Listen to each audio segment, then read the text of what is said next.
ദൈവനാമം മഹത്വപ്പെടുമാറാകട്ടെ. കഴിഞ്ഞ ദിവസം നാം കൊലോസ്യ ലേഖനത്തിൻ്റെ അതിൻ്റെ ആമുഖമായി ചില കാര്യങ്ങൾ പറയുകയുണ്ടായി. ആമുഖം അല്പം ദീർഘമായിരുന്നു. സത്യത്തിൽ കൊലോസ്യ ലേഖനത്തിൻ്റെ ആമുഖം ഇങ്ങനെ നീണ്ടു പോകും. എത്ര വേണമെങ്കിൽ നീട്ടാവുന്ന ആമുഖമാണ് കൊലോസ്യ ലേഖനത്തിന്. പ്രിയ സഹോദരൻ ആ ലേഖനത്തിൻ്റെ പ്രാധാന്യത്തെക്കുറിച്ച് വളരെ ചുരുക്കമായി പറഞ്ഞപ്പോൾ തന്നെ നമുക്കതിൻ്റെ പ്രാധാന്യം മനസ്സിലായിട്ടുണ്ടാവും എന്ന് ഞാൻ കരുതുകയാണ്.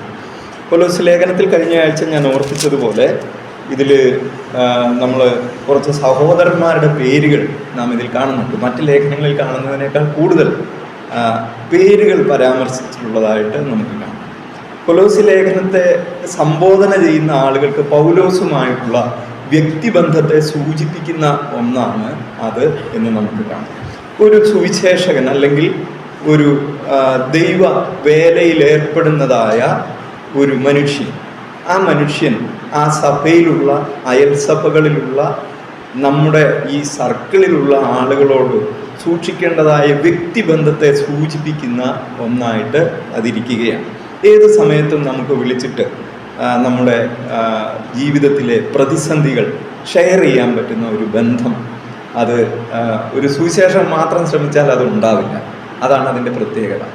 ഈ സഭയിൽ കൂടി വരുന്ന ആളുകളും കൂടെ ശ്രമിച്ചാൽ മാത്രമേ ഒരു ബന്ധം ഉണ്ടാവുള്ളൂ. ബന്ധത്തിൻ്റെ ഒരു അടിസ്ഥാനം എന്ന് പറയുന്നത് പാരസ്പര്യമാണ്. പരസ്പരം അറിഞ്ഞിരിക്കുക എന്നുള്ളതാണ് ബന്ധത്തിൻ്റെ തുടക്കം. നമുക്ക് വളരെ ഇൻറ്റിമേറ്റ് ആയിട്ടുള്ള കാര്യങ്ങൾ നമ്മുടെ സഹോദരനോട് സംസാരിക്കാൻ കഴിയുമ്പോഴാണ് ഒരു സഭയുടെ ബന്ധം ഊഷ്മളമായി വരിക. ചില വലിയ സഭകളിലൊക്കെ അവിടെയുള്ള യുവ സഹോദരന്മാരെ ഒക്കെ മനസ്സിലാക്കാനായിട്ട് നമ്മുടെ ഉപദേശിമാരൊക്കെ പാടുപെടുന്നത് ഞാൻ കണ്ടിട്ടുണ്ട്. അങ്ങനെ നോക്കുമ്പോൾ ഇങ്ങനത്തെ ചെറിയ സഭകളാണ് അതിൻ്റെ ഏറ്റവും നല്ല ഒരു സ്ഥലം എന്നെനിക്ക് തോന്നുകയാണ്. എന്തെന്ന് വെച്ച് കഴിഞ്ഞാൽ വലുതാകുന്നത് കുഴപ്പമുണ്ടെന്നല്ല പറഞ്ഞാൽ വലുതാകണം, പക്ഷേ ബന്ധം സൂക്ഷിക്കുക എന്ന് പറയുന്നത് ഒരു വലിയ കാര്യമാണ്. പൗലോസ് ഇവിടെ 12ഓളം സഹോദരന്മാരെ പേരെടുത്ത് പറഞ്ഞ് വിളിക്കുന്നതായിട്ട് നമുക്ക് കാണാം. ഓരോ കാര്യങ്ങൾക്ക് വേണ്ടി അവിടെ ഉള്ളവരും അവിടെ ഇല്ലാത്തവരുമായി കൊലോസ്യ സഭയുമായി പലതരത്തിലുള്ള ബന്ധങ്ങളുള്ള ആളുകളെ പരാമർശിച്ചാണ് പൗലോസ് പോകുന്നത് എന്ന് നമുക്ക് കാണാം. നമുക്ക് ഏറ്റവും പരിചിതനായ, നമുക്ക് വളരെ പരിചിതനായ ഒരു വ്യക്തിയെക്കുറിച്ച് നമുക്ക് ആദ്യം സംസാരിച്ചിട്ട് മറ്റു വ്യക്തികളിലേക്ക് നമുക്ക് പോകാം. 12 ആളുകൾ ഉള്ളത് കൊണ്ട് ഒരു 2 ആഴ്ചയെങ്കിലും എടുക്കും 12 പേരെ പരിചയപ്പെടാനെന്ന് ഞാൻ കരുതുകയാണ്. നമുക്ക് ആ പേരും കൂടെ ഒന്ന് പഠിച്ചിട്ട് പോകാം. നമുക്ക് പിന്നീട് വരുന്ന ലേഖനങ്ങളിലൊക്കെ ഇവർ പരാമർശിക്കപ്പെടുകയും അവരുടെ പേരുകൾ വരികയും ചെയ്യുന്നുണ്ട്. എന്നാൽ കൊലോസ്യ സഭ എങ്ങനെയായിരുന്നു എന്നുള്ളതിൻ്റെ ഒരു ചിത്രം കിട്ടുന്നതിന് നമുക്ക് ഇവരെ പരിചയപ്പെടേണ്ടത് ഒരു ആവശ്യമാണ് എന്ന് എനിക്ക് തോന്നുന്നു. തിമോത്തിയോസ് എന്ന് പറയുന്ന ആളെയാണ് ഞാൻ ആദ്യമായിട്ട് എടുക്കാൻ ആഗ്രഹിക്കുന്നത്. ഇതിൽ പരാമർശിക്കപ്പെട്ടിട്ടുള്ള ആളിൽ ഏറ്റവും പ്രശസ്തനായ വ്യക്തി തിമോത്തിയോസ് ആണെന്ന് ഞാൻ കരുതുകയാണ്. കാരണം അപ്പോസ്തലനായ പൗലോസ് തിമോത്തിയോസിന് ഒരു പേഴ്സണൽ ലെറ്റർ 2 എഴുതിയിട്ടുണ്ട്. അപ്പോൾ നമുക്കറിയാം അദ്ദേഹവുമായിട്ടുള്ള ബന്ധം എങ്ങനെയാണ്, എത്രത്തോളം പ്രാധാന്യം വിശ്വാസ ഗോളത്തിൽ തിമോത്തിയോസിനുണ്ടായിരുന്നു എന്നും തെളിയിക്കുന്നതായ ഒരു സംഗതിയാണ്. പൗലോസിനെ പോലെയുള്ള ഒരാൾ അദ്ദേഹത്തിന് കത്തെഴുതുക എന്ന് പറയുന്നത് വളരെ പ്രധാനപ്പെട്ട ഒരു സംഗതിയായി ഞാൻ കരുതുകയാണ്. ഇവിടെ എഫെസ്യ ലേഖനത്തിൽ ഒഴികെയുള്ള ബാക്കി ലേഖനങ്ങളിലെല്ലാം ഈ പറയുന്ന തിമോത്തിയോസ് പരാമർശിക്കപ്പെട്ടിട്ടുണ്ട്. അത് ഇവിടെ കൊലോസ്യ ലേഖനത്തിൽ പ്രത്യേകിച്ച് തന്നെ തുടക്കത്തിൽ തന്നെ അദ്ദേഹം പരാമർശിക്കുന്നതായിട്ട് നമുക്ക് കാണാം. ദൈവേഷ്ടത്താൽ ക്രിസ്തുയേശുവിൻ്റെ അപ്പോസ്തലനായ പൗലോസും സഹോദരനായ തിമോത്തിയോസും, അങ്ങനെ പറഞ്ഞിട്ടാണ് ആ കത്ത് ആരംഭിക്കുന്നത്. അതായത് സംബോധനയിൽ തന്നെ തിമോത്തിയോസിനെ കൊണ്ടുവരാനായി പൗലോസ് ശ്രദ്ധിച്ചിട്ടുണ്ട്. അതുകൊണ്ട് തിമോത്തിയോസിനുള്ള പ്രാധാന്യം അവിടെ നമുക്ക് കാണാവുന്നതാണ്. നാം ആദ്യ ഭാഗം നമ്മുടെ ആമുഖം പറഞ്ഞു തുടങ്ങിയപ്പോൾ തന്നെ ഈ വാക്യം വായിക്കുന്നതിനെക്കുറിച്ച് ചില കാര്യങ്ങൾ പങ്കുവയ്ക്കുകയും ചെയ്തിട്ടുള്ളതാണ്. എബ്രായ ലേഖനം 13-ാം അധ്യായം 23-ാം വാക്യം ഒന്ന് വായിച്ചിട്ട് നമുക്ക് മുമ്പോട്ട് പോകാം. എബ്രായർക്ക് എഴുതിയ ലേഖനം 13-ാം അധ്യായം 23-ാം വാക്യം.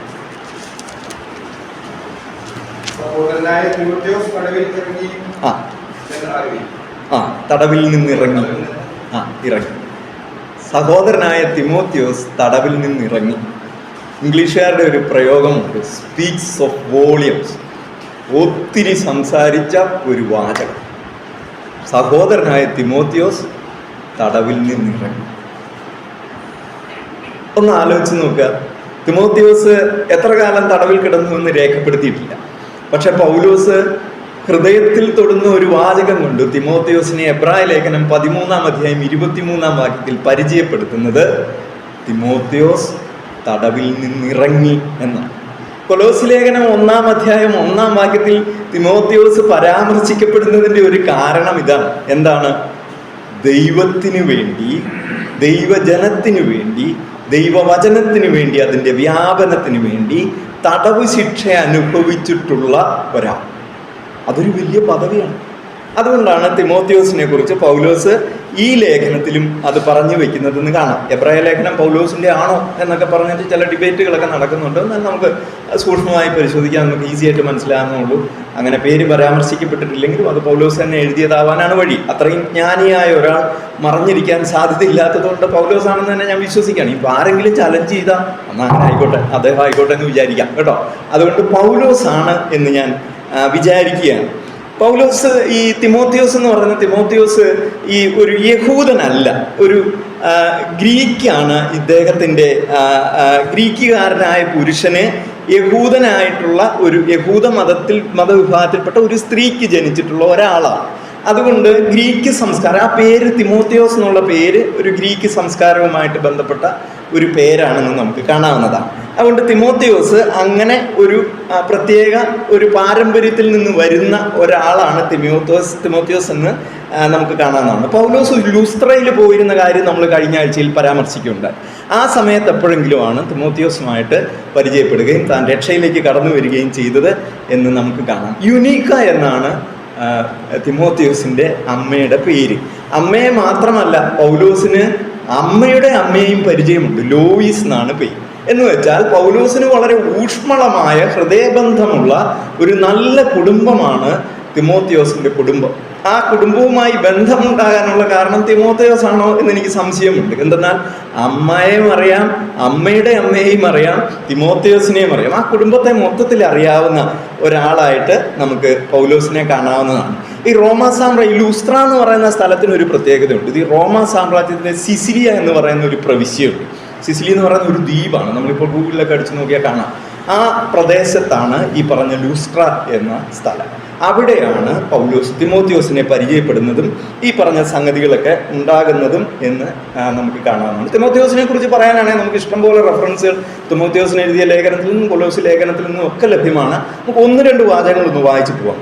2 തിമോത്തിയോസിന് എഴുതിയ ലേഖനം 3-ാം അധ്യായം 14-15 വാക്യങ്ങൾ. തിമോത്തിയോസിന് എഴുതിയ 2-ാം ലേഖനം 3-ാം അധ്യായം 14 മുതൽ 15 വരെയുള്ള വാക്യങ്ങൾ.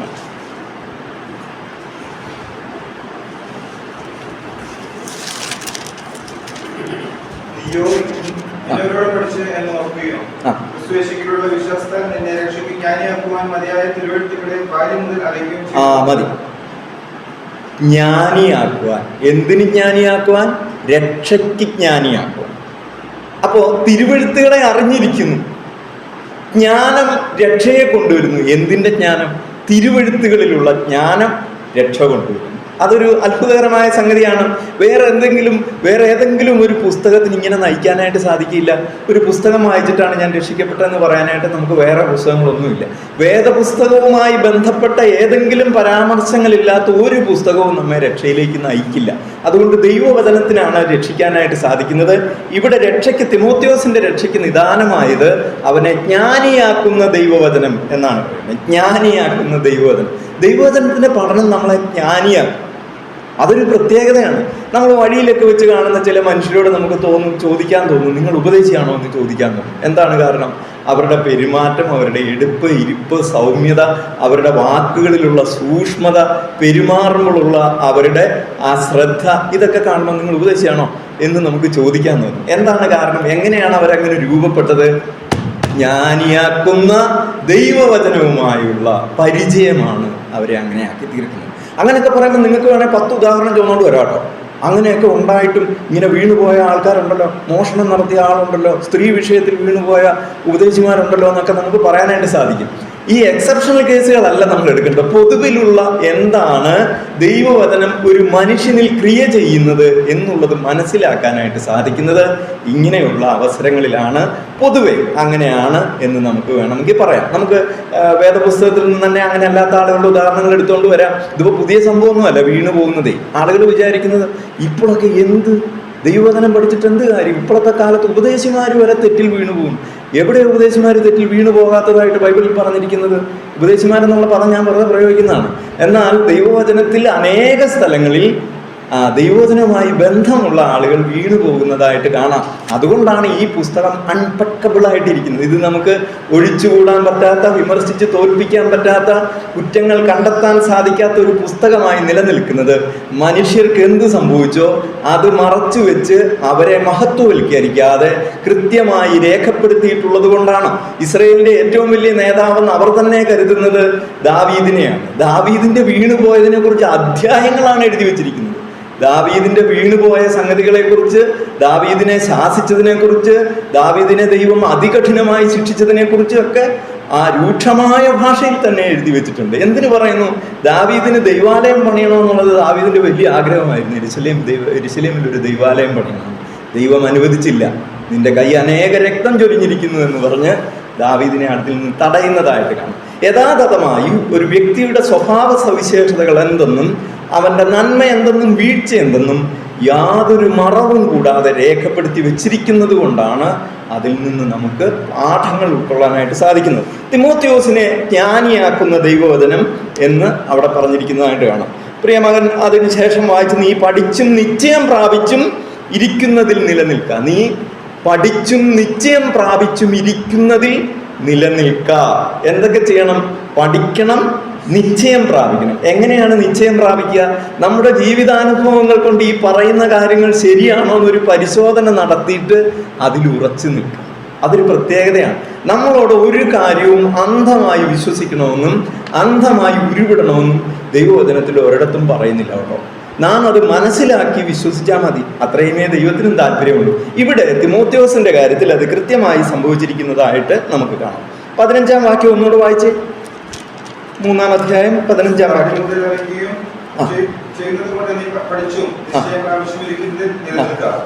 അതെ, നീ നിശ്ചയം പ്രാപിച്ചിരിക്കുന്ന സംഗതികളിൽ നിലനിൽക്കുക എന്ന് അവിടെ പറഞ്ഞതായിട്ട് നമുക്ക് കാണാവുന്നതാണ്. അതാണ് ആ ദൈവവചനത്തിന്റെ പ്രത്യേകതയായിരിക്കുന്നത്. തിമോത്തിയോസിന്റെ ഗുണങ്ങളും നമുക്കവിടെ കാണാവുന്നതാണ്.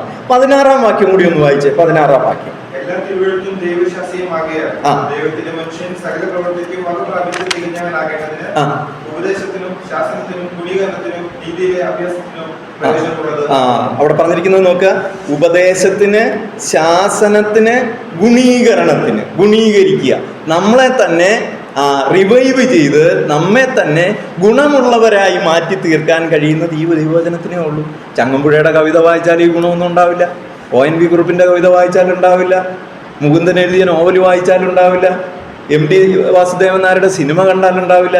എന്നാൽ ദൈവവചനം വായിച്ചാൽ ഗുണീകരണം ഉണ്ടാകുക എന്ന് മാത്രമല്ല, നീതിയിലെ അഭ്യാസത്തിനും പ്രയോജനമുള്ളത് എന്ന് അവിടെ രേഖപ്പെടുത്തിയിരിക്കുന്നതായിട്ട് നമുക്ക് കാണാം. തിമോത്തിയോസിന്റെ സ്വഭാവ സവിശേഷതകളെ കുറിച്ച് വേദപുസ്തകത്തിൽ എമ്പാടും പുതിയ നിയമത്തിൽ അനേക പരാമർശങ്ങൾ പൗലോസ് തന്നെ നടത്തിയിട്ടുണ്ട്. ഒരെണ്ണം കൂടി നോക്കാം. 1 കൊരിന്ത്യർ 4-ാം അധ്യായം 17-ാം വാക്യം.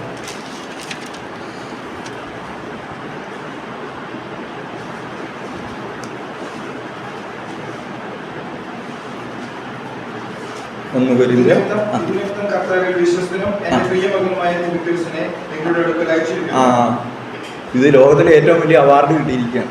എന്താണ് പറഞ്ഞിരിക്കുന്നത്? കർത്താവിൽ വിശ്വസ്തൻ. വിശ്വസ്തൻ എന്നുള്ള പേര് കേൾക്കാൻ എന്തൊരു ബുദ്ധിമുട്ടാണ്.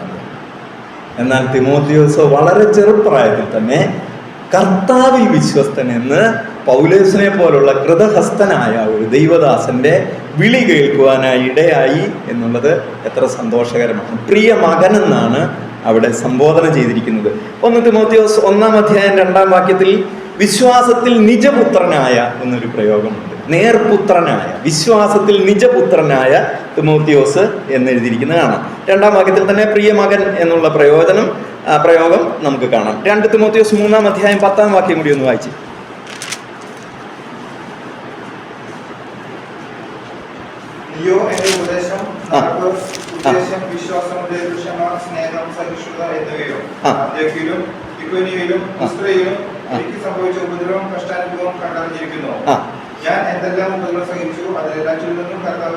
വിളിച്ചു. കർത്താവ് തിമോത്തിയോസിന് വേറൊരു പ്രിവിലേജും കൂടെ കൊടുത്തിരിക്കുന്നതായിട്ട് നമുക്ക് കാണാം. പൗലോസ് കടന്നുപോയതായ ജീവിതത്തിലെ വേദന നിറഞ്ഞ പ്രതിസന്ധികളിൽ തിമോത്തിയോസ് ഇതൊക്കെ കണ്ടറിയാനിടയായി. അതൊരു വലിയ അനുഭവമാണ്. നമുക്ക് ജീവിതാനുഭവങ്ങൾ ഉണ്ടാകുന്നത് നമ്മുടെ മാത്രമല്ല നമ്മുടെ ജീവിതാനുഭവം. അത് വലിയ ചിലവുള്ള പരിപാടിയാണ്. മുഴുവൻ നമ്മുടെ ജീവിതാനുഭവത്തിൽ നിന്ന് പഠിക്കുക എന്നുള്ളത് ചിലവുള്ള പരിപാടിയാണ്. നേരെ മറിച്ച് മറ്റൊരാളുടെ ജീവിതാനുഭവങ്ങളിൽ നിന്ന് നമുക്ക് പഠിക്കാൻ സാധിക്കുന്നതാണ് ഏറ്റവും എളുപ്പ വഴി. ഒരാൾ രോഗാതുരനായി കിടക്കുന്നു, അയാളുടെ അടുത്ത് ചെന്ന് നമ്മൾ ഇരിക്കുമ്പോൾ ഒരു രോഗാതുരനായ മനുഷ്യൻ കടന്നു പോകുന്ന വേദന നിറഞ്ഞ സന്ദർഭങ്ങളെ നമുക്ക് മനസ്സിലാക്കാനായിട്ട് സാധിക്കും. നമുക്കൊരു ചെലവുമില്ലാത്ത പരിപാടി. എന്നാൽ ഇതേ ഘട്ടത്തിൽ കൂടി നമ്മൾ കടന്നു പോകുമ്പോൾ അത് വേദന നിറഞ്ഞതായ അനുഭവമായിട്ടിരിക്കും. നമുക്ക് എന്താണ് ഒരു വേദന നിറഞ്ഞ ഒരു അനുഭവത്തിൽ കൂടി കടന്നു പോകുന്ന ഒരു മനുഷ്യൻ്റെ മുമ്പിൽ നിന്ന് നമുക്ക് ഹൃദയത്തിൽ പ്രാർത്ഥിക്കാൻ സാധിക്കുന്നത് എന്താണ്? കർത്താവേ, ഇതുപോലുള്ളൊരു വേദന നിറഞ്ഞ അനുഭവം താങ്ങാനായിട്ട് എനിക്ക് ശേഷിക്കും, നീ എന്നെ ഇതിൽ നിന്ന് വിടുവിക്കണം എന്ന് നമുക്ക് പറയാനായിട്ട് സാധിക്കും. ആ പഠനം എവിടുന്നാണ്? ആ പ്രാർത്ഥന എവിടുന്നാണ്? വേറൊരാളുടെ ചിലവിൽ നിന്നാണ്.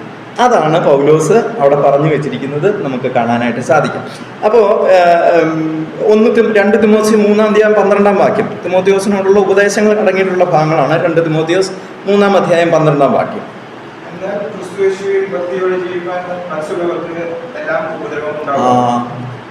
തിമോത്തിയോസ് പൗലോസിന് ലഭിച്ചതായ, പൗലോസിന് തൻ്റെ ജീവിതത്തിൽ കടന്നു പോയതായ പ്രതിസന്ധികളെയും ഉപദ്രവങ്ങളെയും കണ്ടിരിക്കുന്ന തിമോത്തിയോസിനോട് പൗലോസ് പറയുകയാണ്. എന്താ പറഞ്ഞിരിക്കുന്ന ഉപദേശം? ക്രിസ്തു യേശുവിൽ ഭക്തിയോടെ ജീവിപ്പാനായിട്ട് സാധിക്കുന്ന മനസ്സുള്ളവർക്കെല്ലാം എന്തുണ്ടാകും? ഉപദ്രവം ഉണ്ടാകും. പ്രിയ ദൈവമക്കളെ, നമ്മുടെ ജീവിതത്തിൽ പ്രതിസന്ധികൾ കടന്നു വരുമ്പോൾ സാധാരണയായിട്ട് ചിന്തിക്കുന്നത് എന്താണ്? ഞായറാഴ്ച രാവിലെ എന്തോരം കഷ്ടപ്പെട്ടാണ് ഒറ്റ ദിവസം പോലും മുടങ്ങാതെ ഞാൻ ആരാധനയ്ക്ക് പോകും. ഇടയോഗങ്ങൾക്ക് ഞാൻ മുടങ്ങാറില്ല. എല്ലാ ദിവസവും രാവിലെയും വൈകിട്ടും ഞാൻ പ്രാർത്ഥിക്കും. എന്നിട്ടും എനിക്ക് അസുഖം വന്നു. എന്നിട്ടും എനിക്ക് എൻ്റെ ബിസിനസ്സിൽ നഷ്ടമാണ്, എൻ്റെ ജോലി നഷ്ടമാണ്, എൻ്റെ പിള്ളേരനെ അനുസരിക്കുന്നില്ല. ഇങ്ങനെയുള്ള പരാതികൾ നമുക്ക് എല്ലാ ദിവസവും നമ്മുടെ സഹോദരങ്ങളോട് സംസാരിച്ച് കഴിഞ്ഞാൽ നമുക്ക് കേൾക്കാനായിട്ട് സാധിക്കും. എന്നാൽ ദൈവവചനം വളരെ കൃത്യമായിട്ട് പറയുന്നുണ്ട്, ഭക്തിയോടെ ജീവിപ്പാൻ മനസ്സുള്ളവർക്കെല്ലാം ഒന്നുണ്ടാവും ഉപദ്രവം. എന്ന് വെച്ച് കഴിഞ്ഞാൽ ഭക്തി അഭിനയിച്ച് ജീവിക്കുന്നവർക്ക് കാര്യമായ ഉപദ്രവം ഉണ്ടാവില്ല എന്നാണ് അർത്ഥം. ഒരു പ്രശ്നം ഉണ്ടാകാത്തവർ മുഴുവൻ അഭക്തരാണെന്നല്ല ഞാൻ പറഞ്ഞതിൻ്റെ ചുരുക്കുന്നത്. എല്ലാവരുടെയും ജീവിതത്തിൽ കടന്നു വരുന്ന പ്രതിസന്ധികൾ ദൈവത്തിൻ്റെ അനുവാദത്തോടെയും അവനറിഞ്ഞുകൊണ്ടുമാണ്. അതിന് ദൈവം പറഞ്ഞിരിക്കുന്നതായ, പൗലോസിലൂടെ പറഞ്ഞിരിക്കുന്നതായ നിർവചനം ക്രിസ്തുയേശുവിൽ ഭക്തിയോടെ ജീവിക്കാൻ മനസ്സുള്ളവർക്കെല്ലാം ഉപദ്രവം ഉണ്ടാകും എന്നാണ്. തിമോത്തിയോസിന് ഒരു മുന്നറിയിപ്പും കൂടെ കൊടുക്കുകയാണ്. പൗലോസിന്റെ ജീവിതത്തിൽ എന്തുകൊണ്ട് പ്രതിസന്ധികൾ വരുന്നു എന്നുള്ളത് വളരെ ചെറുപ്പക്കാരനായ തിമോത്തിയോസിന് സംശയം തോന്നിയേക്കാം. അല്ലെങ്കിൽ തിമോത്തിയോസ് തടവിലായതിനെ കുറിച്ച് നമ്മൾ കണ്ടു. ഇതിനെക്കുറിച്ചൊക്കെ പൗലോസിന്റെ മനോഹരമായ നിർവചനം പൗലോസ് കൊടുക്കുകയാണ്. ക്രിസ്തുയേശുവിൽ ഭക്തിയോടെ ജീവിപ്പാൻ മനസ്സുള്ളവർക്കെല്ലാം ഉപദ്രവം ഉണ്ടാകും എന്ന് അവിടെ പറഞ്ഞിരിക്കുന്നതായിട്ട് കാണാം. ഈ തിമോത്തിയോസിന്റെ ജീവിതത്തെക്കുറിച്ച് ഏതാണ്ടൊരു സംഗതി നമുക്ക് മനസ്സിലായല്ലോ. തിമോത്തിയോസിനെ കുറിച്ച് ദൈവവചനം പിന്നീട് അവൻ്റെ ജീവിതാന്ത്യത്തെക്കുറിച്ചൊന്നും പറയുന്നില്ല. എന്നാൽ ഈ പാരമ്പര്യ കഥകൾ, അല്ലെങ്കിൽ അങ്ങനെ ആളുകൾ പറഞ്ഞു പോന്നിട്ടുള്ള സംഭവ കഥകളിൽ പറയുന്നത് തിമോത്തിയോസ് നെർവേ എന്ന് പറയുന്ന ഭരണാധികാരിയുടെ കാലത്ത് കൊല്ലപ്പെട്ടു എന്നാണ്.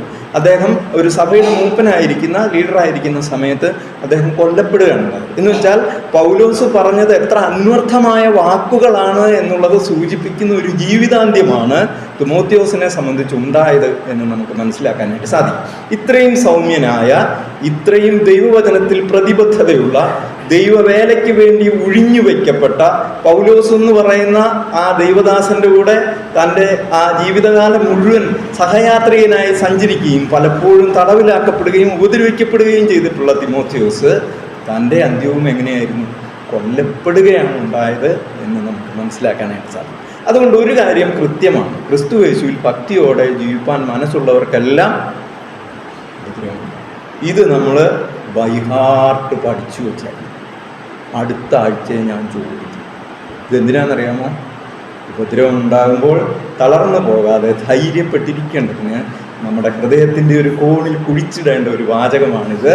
ക്രിസ്തുയേശുവിൽ ഭക്തിയോടെ ജീവിപ്പാൻ മനസ്സുള്ളവർക്കെല്ലാം ഉപദ്രവം. നമ്മുടെ ജീവിതത്തിൽ വരുന്ന സകല പ്രതിസന്ധികൾക്കും കാരണം ഇതാണെന്ന് വിശ്വസിക്കാനായിട്ട് എന്തുകൊണ്ട് നമുക്ക് സാധിക്കുന്നില്ല? അങ്ങനെ സാധിക്കണമല്ലോ. അങ്ങനെ സാധിക്കുന്നില്ലെങ്കിൽ നമുക്ക് എന്തോ കുഴപ്പമുണ്ട് എന്നാണ് അതിനർത്ഥം. ചിലരൊക്കെ പ്രതിസന്ധികൾ വരുമ്പോൾ തളർന്നു പോകുന്നത് കാണാനായിട്ട് സാധിക്കും. ഹൃദയത്തിൻ്റെ കോണിൽ ഇത് കുടിച്ചിട്ട് കഴിഞ്ഞാൽ അതവിടെ കിടക്കില്ല, അതെന്ത് ചെയ്യും? മുളയ്ക്കും. അത് ഒരു ജീവദായകമായ വൃക്ഷം പോലെ നമ്മുടെ ഹൃദയത്തിൽ തണലായി നിൽക്കാനായിട്ട് ഈ ഒരൊറ്റ വാചകത്തിന് സാധിക്കും. അതുകൊണ്ട് ഉപദ്രവം ഉണ്ടാകുന്നത് അങ്ങനെയാണ്. ഉപദ്രവത്തിൻ്റെ നിർവചനം വളരെ വ്യാപ്തിയേറിയതാണ്. രോഗം മുതൽ കുടുംബവഴക്ക് വരെ അതിനുള്ളിൽ പെടുന്നതാണ്. പക്ഷെ നമ്മൾ കൃത്യതയോടെ ജീവിച്ചു പോകണം എന്നുള്ളതാണ് അതിൽ നിന്ന് പറയാനുള്ളതായിട്ടുള്ള മറ്റൊരു മാർഗം. എപ്പഫ്രാസിനെ കുറിച്ചാണ് അടുത്തതായിട്ട് പറയേണ്ടത്. അപ്പം നമ്മൾ രണ്ടാമത്തെ ആളിലേക്ക് കിടക്കുകയാണ്. തിമോത്തിയോസിൻ്റെ നമ്മൾ ഏതാണ്ടൊന്ന് പറഞ്ഞു വെച്ചു. ഇനി എപ്പഫ്രാസ്, കൊലോസ്യ ലേഖനത്തിൽ പരാമർശിക്കപ്പെട്ടുള്ള രണ്ടാമത് പരാമർശിക്കപ്പെട്ട ആളാണ് എപ്പഫ്രാസ് എന്ന് പറയുന്ന ആൾ. കൊലോസ്യ ലേഖനം 1-ാം അധ്യായം 7-ാം വാക്യം.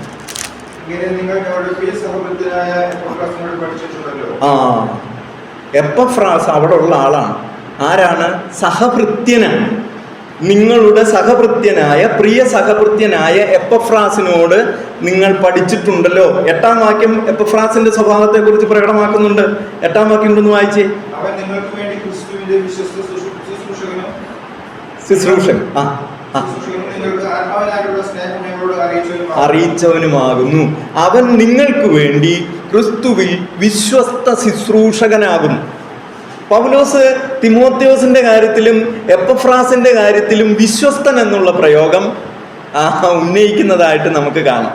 അവരുടെ സ്വഭാവത്തിൽ ഒരു ഐകരൂപ്യം ഉണ്ട്. എന്താണ് അവരുടെ സ്വഭാവത്തെ ഈ ഏകദാനമാക്കി തീർക്കുന്ന സംഗതി? അവരിൽ കുടികൊള്ളുന്ന, അവർക്ക് ലഭിച്ചിട്ടുള്ള കൃപയ്ക്കനുസൃതമായി പരിശുദ്ധാത്മാവിന്റെ സഹായത്താൽ അവർ ജീവിക്കുമ്പോൾ അവർ വിശ്വസ്തൻ എന്നെണ്ണപ്പെടും. വിശ്വസ്തൻ എന്ന പേര് കേൾപ്പിക്കാൻ ഒരു ബുദ്ധിമുട്ടുമില്ല. നമ്മുടെ ബുദ്ധി കൊണ്ട് വലിയ അഭ്യാസങ്ങൾ കാണിക്കാതെ വിശ്വസ്തരായി. അതുകൊണ്ട് എപ്പഫ്രാസും തിമോത്തിയോസും പൗലോസിനാൽ വിശ്വസ്തൻ എന്ന പേര്, വിളിപ്പേര് കൊണ്ട് അനുഗ്രഹിക്കപ്പെട്ടുവെങ്കിൽ അത് പൗലോസ് സ്വബുദ്ധിയിൽ വിളിക്കുന്ന പേരല്ല. അത് പരിശുദ്ധാത്മ നിയോഗപ്രകാരം ദൈവാത്മാവ് തനിക്ക് കൊടുത്ത ജ്ഞാനത്തിന്റെ ഭാഗമായി അവരെ കുറിച്ചുള്ള വിലയിരുത്തലാണ് അവർ വിശ്വസ്തരാണ് എന്നത്.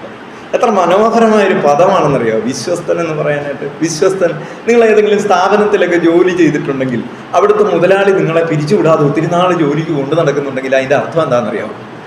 അദ്ദേഹം നിങ്ങളുടെ കഴിവിനേക്കാൾ ഉപരി വിശ്വസ്തനാണ് എന്ന് മനസ്സിലാക്കി. നിങ്ങൾ ദൈവവേലയിലാണെങ്കിൽ, നിങ്ങൾ യാതൊരു തടസ്സവുമില്ലാതെ നിങ്ങൾ ദൈവവേലയ്ക്ക് വേണ്ടി ഇറങ്ങിത്തിരിക്കുന്ന ഒരാളാണെങ്കിൽ ദൈവാത്മാവ് നിങ്ങളെക്കുറിച്ച് വിലയിരുത്തിയിരിക്കുന്നത് നിങ്ങൾ ഭയങ്കരമായ കഴിവുള്ള ആളെന്നല്ല, നിങ്ങൾ വിശ്വസ്തനാണെന്നാണ്. ഈ ഭയങ്കരമായ കഴിവുള്ളത് കൊണ്ട് വിശ്വസ്തനായിക്കൊള്ളണമെന്നില്ല, ഒരു കഴിവുമില്ലാത്തത് കൊണ്ടും വിശ്വസ്തനായിക്കൊള്ളണമെന്നില്ല. വിശ്വസ്തനെന്ന് പറയുന്നത് പരിശുദ്ധാത്മാവ് നമുക്ക് തരുന്ന ഒരു കൃപയാണ്. വിശ്വസ്തനായിരിക്കും, എനിക്ക് വിശ്വസ്തനായിരിക്കണം. നോക്കൂ, യൂദാസ് എന്ന് പറയുന്ന ആള് കഴിവുള്ള ആളായിരുന്നു, അല്ലേ? അദ്ദേഹം കഴിവുള്ള ആളായിരുന്നു. അതുകൊണ്ടാണല്ലോ ഈ ഫിനാൻഷ്യൽ കാര്യങ്ങളൊക്കെ പുള്ളിക്കാരനെ ഏൽപ്പിച്ചത്. അത് ഇത്തിരി ബുദ്ധിമുട്ടുള്ള പരിപാടിയാണ്. ഏറ്റവും ബുദ്ധിമുട്ടുള്ള പരിപാടി ഫിനാൻസ് കൈകാര്യം ചെയ്യാനാണ്. പക്ഷെ യൂദാസ് വീണുപോയി. അപ്പൊ കഴിവ് വിശ്വസ്തതയുടെ മാനദണ്ഡമല്ല. അങ്ങനെ എത്രയോ പേരെ നമുക്ക് വേദപുസ്തകത്തിൽ നിന്ന് ചൂണ്ടിക്കാണിക്കാനായിട്ട് സാധിക്കും. നമ്മുടെ വിഷയം തീരില്ല, അതുകൊണ്ട് ഞാൻ അങ്ങോട്ട് പോകുന്നില്ല. എന്നാൽ വിശ്വസ്തനായിരിക്കുക എന്നുള്ളത് ദൈവമക്കളെ സംബന്ധിച്ചിടത്തോളം ഏറ്റവും വലിയ കൃപയാണ്. എവിടെയൊക്കെ? ദൈവത്തോടും മനുഷ്യരോടും വിശ്വസ്തരായിരിക്കുക. നമ്മെ ഒരു കാര്യം ഏൽപ്പിച്ചെങ്കിൽ അത് വിശ്വസ്തയോടെ നിവർത്തിക്കുക, അനുവർത്തിക്കുക. ആ ജോലി സഭയിലാകട്ടെ, കുടുംബത്തിലാകട്ടെ, സമൂഹത്തിലാകട്ടെ, ജോലി സ്ഥലത്താകട്ടെ, വിശ്വസ്തൻ എന്നുള്ള പേര് നേടുന്നത് ദൈവമക്കൾക്ക് വളരെ നിസ്സാരമായൊരു കാര്യം. മറ്റുള്ളവർക്ക് ബുദ്ധിമുട്ടാണ്. ദൈവമക്കൾക്ക് വിശ്വസ്തരായിരിക്കുക എന്നുള്ളത് അവരുടെ ഒരു സ്വഭാവമാണ്. അവർ പിന്നെ എന്ത് ചെയ്താൽ മതി? മറ്റേ സ്വഭാവത്തിലേക്ക് പോകാതിരുന്നാൽ മതി. അവരുടെ സ്വാഭാവികമായിട്ടുള്ള രീതി എന്ന് പറയുന്നത് വിശ്വസ്തരായിരിക്കുക എന്നുള്ളതാണ് എന്ന് നമുക്ക് കാണാം. അതുകൊണ്ട് ഇവിടെ എപ്പഫ്രാസിനെ കുറിച്ച് വിശ്വസ്തൻ എന്ന് പറഞ്ഞിരിക്കുന്നതായിട്ട് കാണാം. കൊലോസ്യ ലേഖനത്തിലേക്ക് 4-ാം അധ്യായത്തിന്റെ 12-ാം വാക്യത്തിൽ വരുമ്പോൾ നമുക്ക് ഈ എപ്പഫ്രാസിന്റെ വേറൊരു സ്വഭാവം കൂടി നമുക്ക് അനാവരണം ചെയ്യാം. എപ്പഫ്രാസ് വിശ്വസ്തനാണ് കേട്ടോ, ഒരു സ്വഭാവം. രണ്ടാമത്തെ സ്വഭാവം നമുക്കൊന്ന് നോക്കാം. കൊലോസ്യ ലേഖനം 4-ാം അധ്യായം 12-ാം വാക്യം.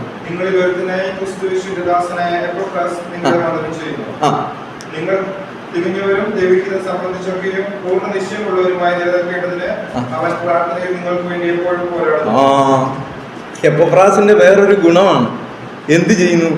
പ്രാർത്ഥനയിൽ പോരാടും. എല്ലാവരും പ്രാർത്ഥനയിൽ പോരാടും. പക്ഷെ എപ്പഫ്രാസിന്റെ പ്രത്യേകത എന്താണെന്നറിയാമോ? ആർക്കു വേണ്ടി പോരാടുന്നു എന്നാണ്? നിങ്ങൾക്ക് വേണ്ടി പ്രാർത്ഥനയിൽ പോരാടും. നിങ്ങൾക്ക് വേണ്ടി പ്രാർത്ഥനയിൽ പോരാടുക. ആർക്ക് വേണ്ടി? കൊലോസ്യ സഭയിലെ വിശ്വസ്തരായിട്ടുള്ള അല്ലെങ്കിൽ വിശ്വാസികളായിട്ടുള്ള ആളുകൾക്ക് വേണ്ടി തിമോത്തിയോസ് പ്രാർത്ഥനയിൽ പോരാടുന്നു. നമുക്ക് സ്വീകരിക്കാവുന്ന, നമുക്ക് അനുകരിക്കാവുന്ന മഹനീയമായൊരു മാതൃകയാണ്. എന്ത് ചെയ്യുക? നമ്മുടെ കൂടെയുള്ള ആളുകൾക്ക് വേണ്ടി പ്രാർത്ഥനയിൽ പോരാടുക. നമ്മുടെ ആവശ്യങ്ങൾക്ക് വേണ്ടി നമ്മൾ വലിയ പ്രാർത്ഥനയും പോരാട്ടമൊക്കെ നടത്തും. പക്ഷേ നമ്മുടെ കൂടെയുള്ള ആൾക്ക് വേണ്ടിയിട്ട് നമുക്ക് പോരാടാൻ സാധിക്കുക എന്നുള്ളത് എപ്പഫ്രാസിന്റെ നിലവാരത്തിലേക്ക് നമ്മൾ എത്തുന്നു എന്നുള്ളതിൻ്റെ ഒരു ഉദാഹരണമാണ്. ഒന്ന്, എപ്പഫ്രാസും തിമോത്തിയോസും വിശ്വസ്തരായിരുന്നു. ഇത് ഇവിടെ ഈ പറഞ്ഞ കൊലോസ്യ ലേഖനത്തിലെ രണ്ടാമത്തെ പേരുകാരൻ എപ്പഫ്രാസ്, അവൻ പ്രാർത്ഥനയിൽ മറ്റുള്ളവർക്ക് വേണ്ടി പോരാടുന്നു എന്നുള്ളത് നമുക്ക് കാണാനായിട്ട് സാധിക്കും. എന്തിനാണ് എപ്പഫ്രാസ് പ്രാർത്ഥിക്കുന്നതെന്ന് നമ്മൾ കണ്ടു. എന്താണ്? നിങ്ങൾ തികഞ്ഞവരും, എന്താ പറഞ്ഞേ? 4:12 വായിച്ച്. പൂർണ്ണ നിശ്ചയം, ദൈവഹിതം സംബന്ധിച്ച് പൂർണ്ണ നിശ്ചയമുള്ളവരായിരിക്കുന്നതിന് വേണ്ടി പ്രാർത്ഥനയിൽ പോരാടുക ഏറ്റവും അനുഗ്രഹീതമായൊരു സംഗതിയാണ്. നമ്മളെല്ലാവരും പ്രാർത്ഥിക്കാറുണ്ട്. എനിക്കറിയാം, നിങ്ങളെല്ലാവരും പരസ്പരം പ്രാർത്ഥിക്കുന്നവരാണ്. അവരുടെ വീട്ടിലെ പ്രശ്നങ്ങൾ, ഇന്ന പ്രശ്നങ്ങൾ, അവർക്ക് ഇന്ന പ്രശ്നമുണ്ട്, കഴിഞ്ഞ ആഴ്ചയിൽ അവരുടെ പശുവിന് അസുഖം വന്ന് കർത്താവെ അത് മാറ്റണം, ഇതൊക്കെ നമ്മൾ പ്രാർത്ഥിക്കുമല്ലേ? ഭൗതിക നന്മകൾക്ക് വേണ്ടി പ്രാർത്ഥിക്കും. ഞാൻ ഒരൊറ്റ പ്രാർത്ഥന കൂടി നിങ്ങളോട് ആവശ്യപ്പെടുകയാണ്. കർത്താവെ, ഇന്ന സഹോദരൻ വിശ്വസ്തനായിരിക്കുന്നതിന് വേണ്ടി ഞാൻ നിങ്ങളോട് പ്രാർത്ഥിക്കും. ഇത് മറ്റേ സഹോദരൻ കേട്ടാൽ ചെറിയ കുഴപ്പം തോന്നും. കാരണം എന്താ? ഞാൻ അവിശ്വസ്തനാണെന്നാണോ ഇദ്ദേഹം കരുതുന്നതെന്ന് തോന്നും. എന്നാൽ അങ്ങനെയല്ല. വിശ്വസ്തരായിരിക്കുന്നതിന് വേണ്ടി പരസ്പരം പ്രാർത്ഥിക്കുക. എപ്പഫ്രാസ് പോരാടുന്നത് അവരുടെ എന്തിനു വേണ്ടിയിട്ടാണെന്ന് നമ്മൾ കണ്ടു. നിങ്ങൾ തികഞ്ഞവരും ദൈവഹിതം സംബന്ധിച്ചൊക്കെയും പൂർണ്ണ നിശ്ചയമുള്ളവരും. തികഞ്ഞവരായിരിക്കുന്നതിന് വേണ്ടി എപ്പഫ്രാസ് കൊലോസ്യ സഭയിലെ സഹോദരന്മാർക്ക് വേണ്ടി പ്രാർത്ഥിക്കുക. തികഞ്ഞവരായിരിക്കും. ഇതൊരു മനോഹരമായ പ്രാർത്ഥനയാണ്. എന്തെന്നറിയാവോ? കൂട്ടു സഹോദരൻ തികഞ്ഞവനായിരിക്കാൻ വേണ്ടി പ്രാർത്ഥിക്കും. അവനൊരു സ്വഭാവ ദൂഷ്യം വരരുത്, അവനൊരു സാമ്പത്തിക ക്രമക്കേടിൽ അകപ്പെടരുത്, അവൻ ഏതെങ്കിലും വിഷയത്തിൽ വീണു പോകരുത് എന്ന് ഹൃദയം കൊണ്ട് ആഗ്രഹിക്കുന്നവർക്കേ അങ്ങനെ പ്രാർത്ഥിക്കാൻ പറ്റും. അവൻ എന്തെങ്കിലും ഒരു കുഴപ്പം വന്നായിരുന്നെങ്കിൽ അവനെ പുറത്താക്കാമായിരുന്നു എന്ന് വിചാരിച്ചാൽ നമുക്ക് പ്രാർത്ഥിക്കാൻ പറ്റില്ല. നമ്മൾ പ്രാർത്ഥിക്കേണ്ടത് എങ്ങനെയാണ്? എന്നെ പോലെ തികഞ്ഞവനായി, അല്ലെങ്കിൽ എന്നേക്കാൾ തികഞ്ഞവനായി അവൻ നിൽക്കണം. അത് അനുഗ്രഹീതമായൊരു സംഗതിയാണ്. ഇന്ന സഭയിലെ സഹോദരൻ വിശ്വസ്തനാണെന്ന് മറ്റൊരു സഭയിലെ സഹോദരൻ പറയുന്നത് കേൾക്കുമ്പോഴാണ് നമുക്ക് അഭിമാന വിജൃംഭിതരാകുക. പക്ഷെ അങ്ങനെ പറയുമ്പോൾ നമുക്കതിൽ അഭിമാനിക്കണമെങ്കിൽ നമ്മൾ എന്ത് ചെയ്തിട്ടുണ്ടാവണം? അവനെ തികഞ്ഞവനായി നിർത്തണമേ എന്ന് നാം പ്രാർത്ഥിച്ചിട്ടുണ്ടാവണം. രണ്ടാമത്തെ ഭാഗത്ത് 4-ാം അധ്യായത്തിന്റെ 13-ാം വാക്യം ഒന്ന് വായിച്ചാൽ അവിടെ മറ്റൊരു സംഗതിയുണ്ട്. എപ്പഫ്രാസിന്റെ സ്വഭാവം.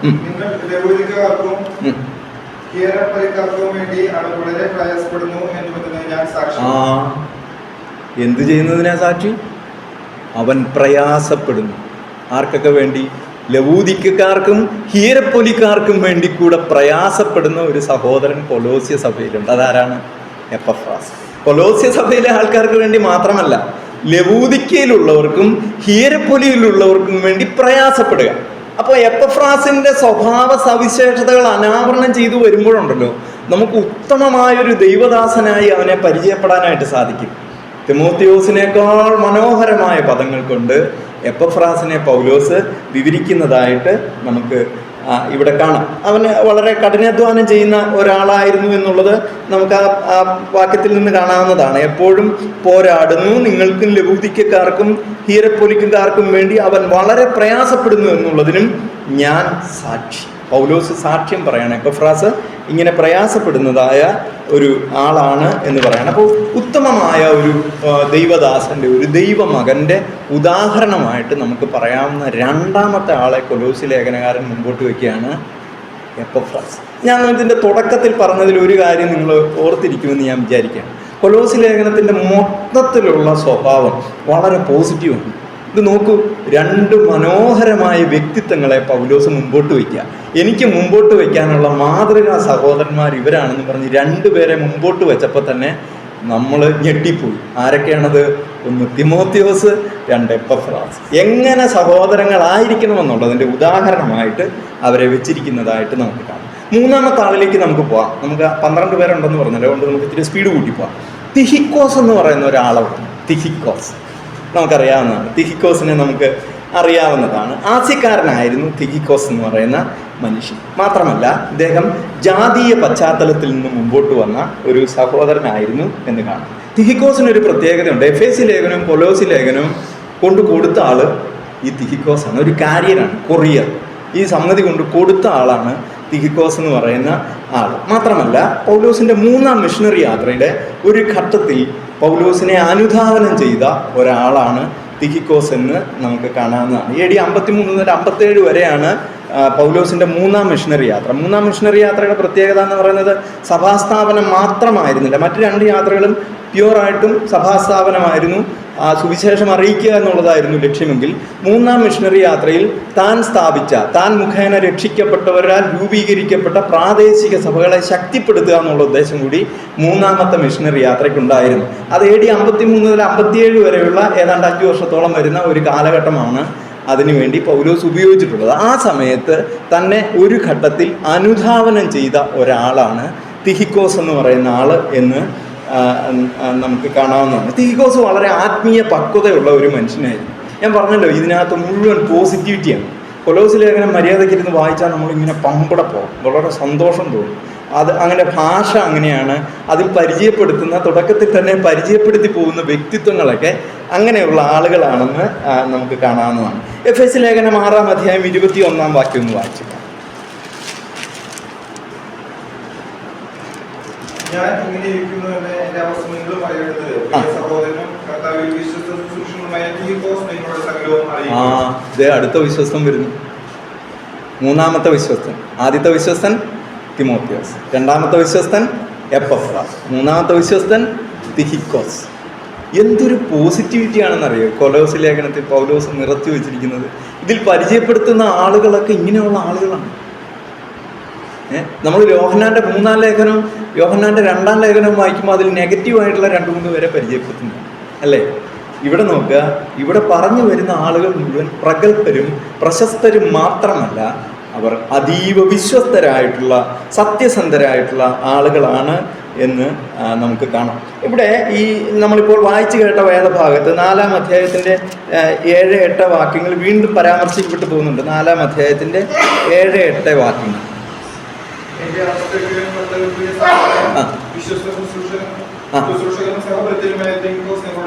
മതി നോക്കൂ, തിഹിക്കോസിനെ കുറിച്ച് പറഞ്ഞിട്ടുള്ള വിശേഷണ പദങ്ങൾ നമുക്കൊന്ന് ശ്രദ്ധിച്ച് നോക്കാം. എന്തൊക്കെയാണ്? കർത്താവിൽ പ്രിയ. കർത്താവിൽ പ്രിയ എന്നുള്ളതാണ് ഒരു പ്രയോഗം. കർത്താവിൽ പ്രിയ സഹോദരനും, 2-ാമത്തത് വിശ്വസ്ത ശുശ്രൂഷകനും, 3-ാമത്തത് സഹഭൃത്യൻ, കൂട്ടുവേലക്കാരൻ. അപ്പോൾ തിഹിക്കോസിനെ കുറിച്ചും പൗലോസിന് നെഗറ്റീവ് ഒന്നും പറയാനില്ല. ആദ്യത്തെ തിമോത്തിയോസിനെ കുറിച്ച് വളരെ പോസിറ്റീവായിട്ടുള്ള കാര്യങ്ങളാണ് പൗലോസ് പറഞ്ഞു വെച്ചത്. അവൻ വിശ്വസ്തനാണെന്ന് പറഞ്ഞു. 2-ാമത്തെ എപ്പഫ്രാസിനെ കുറിച്ചും അവനും വിശ്വസ്തനാണെന്ന് പറഞ്ഞു.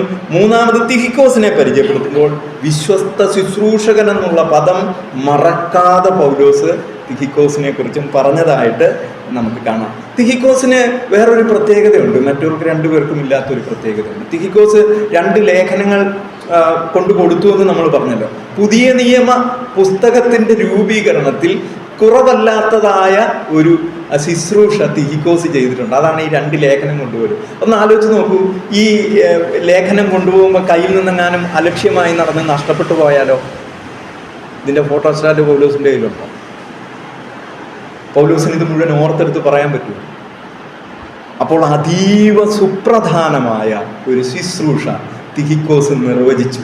ഈ 2000-ഓളം വർഷങ്ങൾക്കിപ്പുറം ഈ പുസ്തകം തുറന്നു വെച്ച് നമ്മൾ വായിക്കുമ്പോൾ ഇതും കൊണ്ട് മരുഭൂപ്രദേശത്തു കൂടി നടന്നോ കഴുതപ്പുറത്തോ ഏതെങ്കിലും തരത്തിലുള്ള യാത്രകളിൽ കപ്പലിൽ സഞ്ചരിച്ചോ ഒക്കെ തിഹിക്കോസ് എന്ന് പറയുന്ന മനുഷ്യൻ അമൂല്യമായ 2 ലേഖനങ്ങളുമായി യാത്ര ചെയ്തത് നമ്മൾ മറന്നു പോകുന്നു. അപ്പോൾ 3-ാമത്തെ വിശ്വസ്തനായിട്ട് നമുക്ക് തിഹിക്കോസിനെ എടുക്കാവുന്നതാണ്. തിഹിക്കോസ് വളരെ പ്രത്യേകതയുള്ള ഒരാളാണെന്ന് നാം പറഞ്ഞല്ലോ.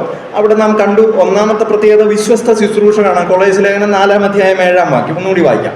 4-ാം അധ്യായം 7-ാം വാക്യം. സഹപ്രത്യയമായ തിഹിക്കോസ് നിങ്ങളോട് അറിയിക്കും. രണ്ടാമത് പ്രിയ സഹോദരൻ എന്ന് എഫേസ്യ ലേഖനം 6-ാം അധ്യായം 21-ാം വാക്യത്തിൽ വായിക്കണമെന്നില്ല, നമ്മൾ മുമ്പേ വായിച്ചതാണ്. 6-ാം അധ്യായം 21-ാം വാക്യത്തിൽ ബിലവ്ഡ് ബ്രദർ, പ്രിയ സഹോദരൻ എന്ന് പറഞ്ഞിരിക്കുന്നതായിട്ട് നമുക്ക് കാണാവുന്നതാണ്. മൂന്നാമത് നാം കൊളോസ്യ ലേഖനം തന്നെ 4-ാം അധ്യായം 7-ാം വാക്യത്തിൽ സഹഭൃത്യൻ, ഫെലോ സർവൻറ്റ് എന്നുള്ള പദം കൊണ്ട് വിശേഷിപ്പിച്ചിരിക്കുന്നതായിട്ട് നമുക്ക് കാണാം. നാലാമതായിട്ട് ആശ്വസിപ്പിക്കുന്നവൻ എന്നുള്ളൊരു പ്രയോഗം കൊണ്ട് തിഹിക്കോസിനെ അവതരിപ്പിക്കുന്നത് കാണാം. 6-ാം അധ്യായം 22-ാം വാക്യം, എഫേസ്യർക്ക് എഴുതിയ ലേഖനം 6-ാം അധ്യായം 22-ാം വാക്യം. നിങ്ങൾ ഞങ്ങളുടെ വസ്തുത അറിയുവാനും അവൻ നിങ്ങളുടെ ഹൃദയങ്ങളെ ആശ്വസിപ്പാനുമായി ഞാൻ അവനെ നിങ്ങളുടെ അടുക്കിലേക്ക് അയച്ചിരിക്കുന്നു. തിഹിക്കോസ് സുപ്രധാനമായൊരു ജോലിയും കൂടെ ഏൽപ്പിക്കപ്പെട്ടവനായിട്ടാണ് യാത്ര ചെയ്യുന്നത്. എന്താണ്? നിങ്ങളെ ആശ്വസിപ്പിക്കുക. നിങ്ങൾക്ക് ഈ സ്വഭാവത്തെ മനസ്സിലായോ? ആശ്വസിപ്പിക്കാൻ സാധിക്കുന്നത് ആർക്കേ പറ്റുള്ളൂ? വിശ്വസ്തനായവർക്കേ പറ്റുള്ളൂ.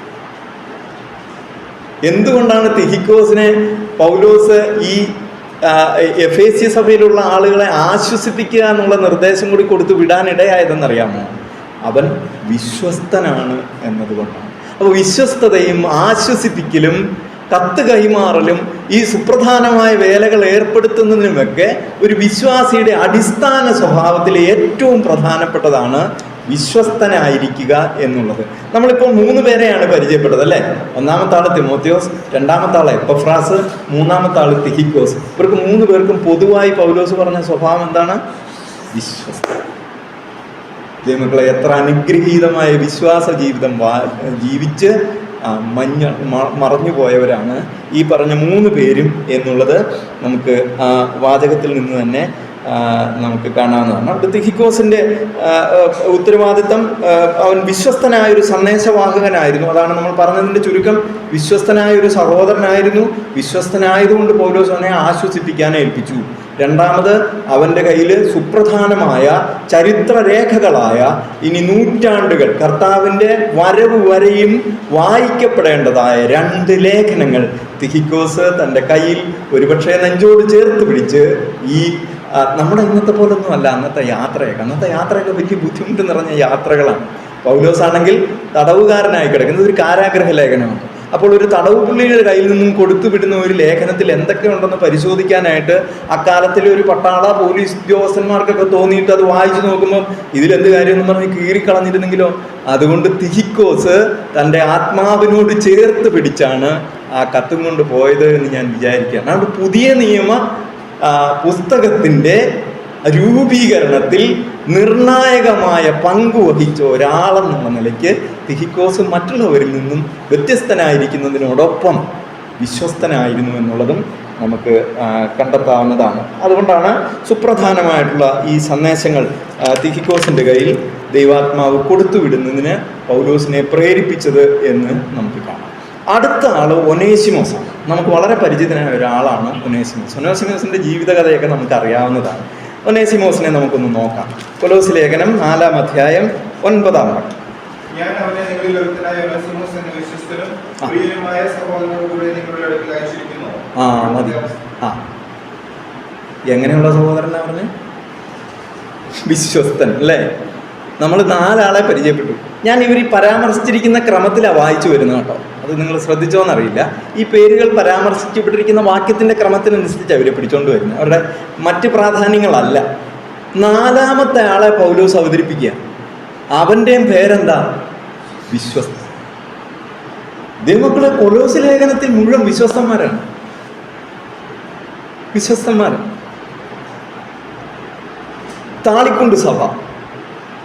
താളിക്കുണ്ട് സഭയിൽ ഇതുപോലെ 4 വിശ്വസ്തന്മാരുണ്ടെന്ന് നമ്മൾ കരുതുക. എല്ലാവരും വിശ്വസ്തരാണെന്ന് ഞാൻ കരുതുന്നത് കേട്ടോ. ഞാനങ്ങ് പറയും.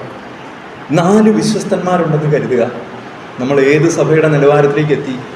അക്കാലത്തെ കൊലോസ്യ സഭയിലെ വിശ്വസ്തരായ സഹോദരന്മാർ നിരന്നിരുന്ന് ആഘോഷിക്കുന്ന, ആരാധിക്കുന്ന സഭയുടെ നിലവാരത്തിലേക്ക് നാം എത്തിപ്പെടുകയാണ്. വിശ്വസ്തരായി, ജീവപര്യന്തം വിശ്വസ്തനായിരിക്കാൻ. ഇതിവിടെ 4-ാമത്തെ വിശ്വസ്തനെ പരിചയപ്പെടുത്തുന്നതായിട്ട് നമുക്ക് കാണാം. കൊലോസ്യ ലേഖനം 4-ാം അധ്യായം 9-ാം വാക്യം നമുക്ക് ഒന്നുകൂടെ വായിക്കാം. എന്നിട്ട് നമുക്ക് അദ്ദേഹത്തെക്കുറിച്ച് കുറച്ച് കാര്യങ്ങൾ പറയാം. ഞാൻ അവനെ നിങ്ങളിൽ ഒരുത്തനായ ഒനേസിമോസ് എന്ന വിശ്വസ്തനും പ്രിയനുമായ സഹോദരനോടുകൂടെ നിങ്ങളുടെ അടുക്കൽ അയച്ചിരിക്കുന്നു. ഈ കൂടെ അയച്ചിരിക്കുന്നു എന്ന് പറയുന്നത് തിഹിക്കോസിനെയാണ് കേട്ടോ. തിഹിക്കോസിൻ്റെ കൂടെയാണ് ഒനേസിമോ, അല്ലെങ്കിൽ ഒനേസിമോസിൻ്റെ കൂടെയാണ് തിഹിക്കോസ് പോകുന്നത്. അപ്പോൾ രണ്ട് വിശ്വസ്തന്മാർ ഒരുമിച്ച് യാത്ര ചെയ്യുകയാണ്. അപ്പോൾ ഞാനിങ്ങനെ സ്വർഗത്തിലിരുന്നുകൊണ്ട് നമ്മുടെ കർത്താവ് നോക്കുകയാണ്. പോകുന്നത് ആരൊക്കെയാണ്? രണ്ട് അതീവ വിശ്വസ്തരായ രണ്ടുപേർ. നമ്മൾ എവിടേക്കെങ്കിലും പോകുമ്പോൾ നമ്മുടെ മനസ്സിലൊന്ന് കരുതി നോക്കിയ ദൈവം അല്ലെങ്കിൽ കർത്താവ് മുകളിലിരുന്നു കൊണ്ട് താഴോട്ട് നോക്കുക. അപ്പോൾ കർത്താവ് എങ്ങനെ വിചാരിക്കണമെന്നാണ് നാം ആഗ്രഹിക്കേണ്ടത്?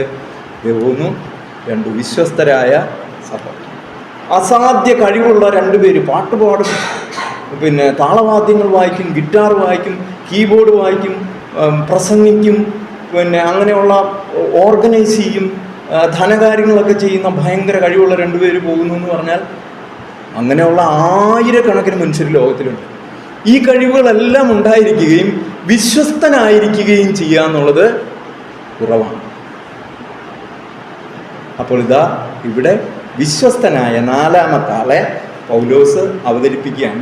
ഈ ലേഖനം വായിക്കുന്ന ആളുകളുടെ ഹൃദയത്തിലേക്ക് വരുന്ന ആ ചിന്തകൾ എത്ര അനുഗ്രഹീതമായിരിക്കും. അവരെ ദൈവവേല ചെയ്യാൻ പ്രേരിപ്പിക്കുന്ന, വിശ്വസ്തരായി നിലനിൽക്കാൻ സഹായിക്കുന്ന, പ്രേരിപ്പിക്കുന്ന എത്രയോ ഉഗ്രന്മാരായ വ്യക്തിത്വങ്ങളെയാണ് പൗലോസ് നാലാമത് അവതരിപ്പിക്കുന്നതെന്ന് നോക്കുക. ഒനേസിമോസ് എന്ന് പറയുന്ന ആൾ. ഫിലോമോൻ എഴുതിയ ലേഖനത്തിൽ ഒനേസിമോസിനെ കുറിച്ച് ധാരാളം പരാമർശങ്ങളുണ്ട്. ഫിലോമോൻ എഴുതിയ ലേഖനം ഒരു അധ്യായമുള്ളൂ, എങ്കിലും നമുക്ക് 1-ാം അധ്യായം 10 മുതൽ 16 വരെയുള്ള വാക്യങ്ങളൊന്ന് വായിച്ചിട്ട് നമുക്ക് ഫിലോമോനെ കുറിച്ച് ചിന്തിക്കാം, ഒനേസിമോസിനെ കുറിച്ച്. തടവിലിരിക്കുമ്പോൾ ഞാൻ ജനിപ്പിച്ച എന്റെ മകനായ ഒനേസിമോസിന് വേണ്ടിയാകുന്നു നിന്നോട് അപേക്ഷിക്കുന്നത്.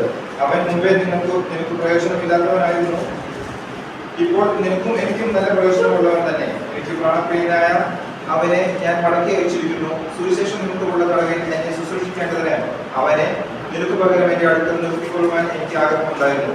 എങ്കിലും നിന്റെ ഗുണം നിർബന്ധത്താൽ എന്ന പോലെയല്ല, മനസ്സോടെ ആകേണ്ടതിന് നിന്റെ സമ്മതം കൂടാതെ ഒന്നും ചെയ്യുവാൻ എനിക്ക് മനസ്സിലായിരുന്നു.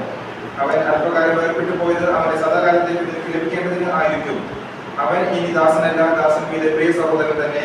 അവൻ വിശേഷാൽ എനിക്ക് പ്രിയൻ എങ്കിലും നിനക്ക് ജഡസംബന്ധമായും കർത്തൃസംബന്ധമായും എത്ര അധികം. ഫിലേമോൻ എഴുതിയ ലേഖനത്തിൽ അതിദീർഘമായി പൗലോസ് ഒനേസിമോസിനെ കുറിച്ച് ഫിലേമോൻ എഴുതിയ ഭാഗമാണ് നാം വായിച്ചു കേട്ടത്. ഒനേസിമോസിനെ കുറിച്ച് നമുക്കറിയാം. ഒനേസിമോസ് ഒരു അടിമയാണ്.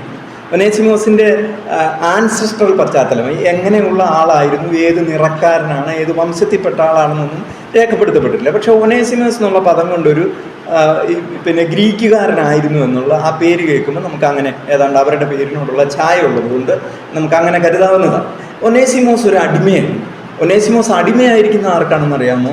ഫിലേമോനാണ് അടിമയായിരിക്കുന്നത്. അന്നത്തെ സാമൂഹ്യ പശ്ചാത്തലം ഇപ്പോൾ വായിച്ചു പോകുന്ന ആളുകൾക്ക് വലിയ സംശയമുണ്ടാക്കുന്ന ഒന്നാണ്. ഫിലേമോൻ എന്ന് പറയുന്ന ആൾ അന്ന് അറിയപ്പെടുന്ന ഒരു വിശ്വാസ ജീവിതം നയിക്കുന്ന ഒരു സഹോദരനാണ്, രക്ഷിക്കപ്പെട്ട ആളാണ്, സഭയുടെ കൂട്ടായ്മയിലുള്ള ആളാണ്. അദ്ദേഹത്തിന് ഒരു അടിമയെ വെച്ചുകൊണ്ടിരിക്കാൻ പറ്റുമോ എന്നുള്ള ഒരു സുപ്രധാനമായ ചോദ്യം നിങ്ങളുടെ ഹൃദയത്തിലേക്ക് ഇപ്പോൾ വന്നിട്ടുണ്ടാവുമെന്ന് ഞാൻ കരുതുകയാണ്. വന്നില്ലെങ്കിൽ ഇപ്പോൾ വരണം. ഒരു സഹോദരന് ഒരു അടിമയെ സൂക്ഷിക്കാൻ സാധിക്കുമോ? എന്നാൽ അന്നത്തെ സാമൂഹ്യ പശ്ചാത്തലത്തിൽ ഫിലേമോന് ഒരു അടിമയുണ്ടായിരുന്നു. എങ്ങനെയാണ് അടിമകൾ ഉണ്ടാകുന്നതെന്നറിയാമോ? അടിമകൾ ഉണ്ടാകുന്നത് അക്കാലത്ത് വലിയ അടിമച്ചന്തകൾ ഉണ്ടായിരുന്നു. അടിമച്ചന്തയിൽ നിന്ന് മേടിച്ചതായിരിക്കാം. ഒരുപക്ഷെ വേറെ എന്തെങ്കിലും കടമോ മറ്റോ വന്നിട്ട് തിരിച്ചു കൊടുക്കാൻ പറ്റാതെ അവസാനം അടിമവേല ചെയ്യാമെന്ന് തീരുമാനിച്ച ഒരാളായിരിക്കാം. ഇങ്ങനെ പലതരത്തിലാണ് അടിമകളുണ്ടാകുക. യുദ്ധക്കുറ്റവാളികളെയൊക്കെ അടിമകളായിട്ട് പിടിച്ചുകൊണ്ടുപോകുന്ന കാലത്തെക്കുറിച്ച് നമുക്കറിയാവുന്നതാണ്. സായിപ്പന്മാരെ അമേരിക്കയിൽ നിന്നും ഇംഗ്ലണ്ടിൽ നിന്നുമൊക്കെ വന്ന് ആഫ്രിക്കയിലെ അവികസിതമായ പാവപ്പെട്ട രാജ്യങ്ങളിൽ നിന്നും ഈ മനുഷ്യരെ, കറുത്ത മനുഷ്യരെയും ലാറ്റിൻ അമേരിക്കയിൽ നിന്നും വെളുത്തതെങ്കിലും അവിടുത്തെ പ്രിമിറ്റീവായിട്ടുള്ള ആളുകളെയും ഒക്കെ അടിമകളായിട്ട് പിടിച്ചുകൊണ്ടുപോയി കപ്പലിലാണ് കൊണ്ടുപോകുന്നത്. അവർ കപ്പലിൽ കൊണ്ടുപോയി ഒരു പ്രത്യേക സ്ഥലത്തിറക്കി അവിടെ അടിമവേലയ്ക്ക് അടിമച്ചന്തയിൽ കൊണ്ട് നിർത്തി കഴുത്തിലൊക്കെ തുടലുമൊക്കെ ഇട്ട് അല്ലെങ്കിൽ കയറിട്ട് മൃഗങ്ങളെപ്പോലെ കൊണ്ട് അടിമച്ചന്തയിൽ നിർത്തി വില പേശി വിറ്റാണ് അവരെ അടിമകളാക്കുന്നത്. ഒന്ന് ആലോചിച്ച് നോക്കുക, ഒരു കുടുംബമായിട്ട് 2-3 കുട്ടികളൊക്കെ ആയിട്ട് ആഫ്രിക്കയിലെ ഏതെങ്കിലും വനത്തിൻ്റെ സൈഡിലും ഒക്കെ താമസിച്ചിരുന്ന കുറച്ച് മനുഷ്യരെ പിടിച്ച് തടവിലാക്കി കഴുത്തിൽ കയറും തുടലും ഒക്കെ ഇട്ട് കപ്പലിൽ കയറ്റി ഏതെങ്കിലും ദേശത്തേക്ക് പോകുന്നു. ഇതിനിടയിൽ ഇവരുടെ കുഞ്ഞുങ്ങളും ഭാര്യയും അപ്പനും അമ്മയും എല്ലാം വേർപിരിഞ്ഞു പോകും. പിന്നീട് ഒരു ലോകത്തിൽ ഒരിടത്തും വെച്ച് അവർ തമ്മിൽ കാണില്ല. അത്രയും ക്രൂരമായൊരു സമ്പ്രദായമായിരുന്നു അടിമക്കച്ചവടം എന്ന് പറയുന്നത്. അങ്ങനെയാണ് നമ്മളിപ്പോൾ നോക്കുമ്പോൾ കണ്ടില്ലേ, അമേരിക്കയിലൊക്കെ ധാരാളം കറുത്ത വർഗ്ഗക്കാർ, ഇവർ കടലിൽ കൂടെ നീന്തിപ്പോയി അമേരിക്ക കയറിയതൊന്നുമല്ല, ഇവരെ ഇങ്ങനെ അടിമകളായി പിടിച്ചു കൊണ്ടുപോയി കച്ചവടം നടത്തിയതാണ്. അടിമക്കച്ചവടം അമേരിക്കയിൽ നിർത്തലാക്കിയത് അബ്രഹാം ലിങ്കനാണ്, നമുക്കറിയാം അല്ലേ. അപ്പോൾ അടിമക്കച്ചവടം എന്ന് പറയുന്ന ഒരു യാഥാർത്ഥ്യമായിരുന്നു. അടിമക്കച്ചവടം നടത്തിയിരുന്ന ഈ പറഞ്ഞ അമേരിക്കയിലും ഇംഗ്ലണ്ടിലും ഒക്കെ ഉണ്ടായിരുന്ന ആളുകളൊക്കെ ക്രിസ്ത്യാനികളായിരുന്നു. എന്നാൽ അത് ക്രിസ്തീയ മൂല്യത്തിന് യാതൊരു തരത്തിലും നിരക്കുന്നതായിരുന്നില്ല എന്ന് പൗലോസ് ഇവിടെ അടിവരയിടുന്ന വേദഭാഗമാണ് നാം ഇപ്പോൾ വായിച്ചു കേട്ട വേദഭാഗം. അങ്ങനെ കൊണ്ടുപോയി അടിമച്ചന്തയിൽ വിൽക്കപ്പെട്ട ആളുകൾ, അതിൽപ്പെട്ട ഒരാളായിരിക്കാം, ആഫ്രിക്കയിൽ നിന്നാവില്ല, ഇവിടെ തന്നെ ഏതെങ്കിലും തരത്തിൽ അടിമകളായി ജീവിക്കാൻ നിർബന്ധിക്കപ്പെട്ടതായ ആൾ. നമുക്കറിയാം പഴയ നിയമത്തിലൊക്കെ യുദ്ധകാലത്തൊക്കെ ദാവീദിൻ്റെയും ശൗലിൻ്റെയും ഒക്കെ യുദ്ധകാലത്തൊക്കെ യുദ്ധത്തിൽ തടവുകാരായി പിടിക്കുന്ന അന്യ ജാതിക്കാരും അന്യദേശക്കാരുമായിട്ടുള്ള ആളുകളെ അടിമകളായിട്ട് കൊണ്ടുപോകുന്നത് നമുക്ക് കാണാനായിട്ട് സാധിക്കും. മിസ്രൈമിൽ ചെന്ന അടിമവേലയിലാണ് നമ്മുടെ ദൈവമക്കൾ ഏർപ്പെട്ടിരുന്ന അല്ലെങ്കിൽ ഇസ്രായേലികൾ ഏർപ്പെട്ടിരുന്നത് എന്ന് നമുക്ക് കാണാം. അടിമത്വം എന്ന് പറയുന്നത് അന്ന് ഇന്നത്തെ പോലെ വളരെ നോർമലായിട്ടുള്ള ഒരു സ്വാഭാവികമായ സംഗതിയായിരുന്നു.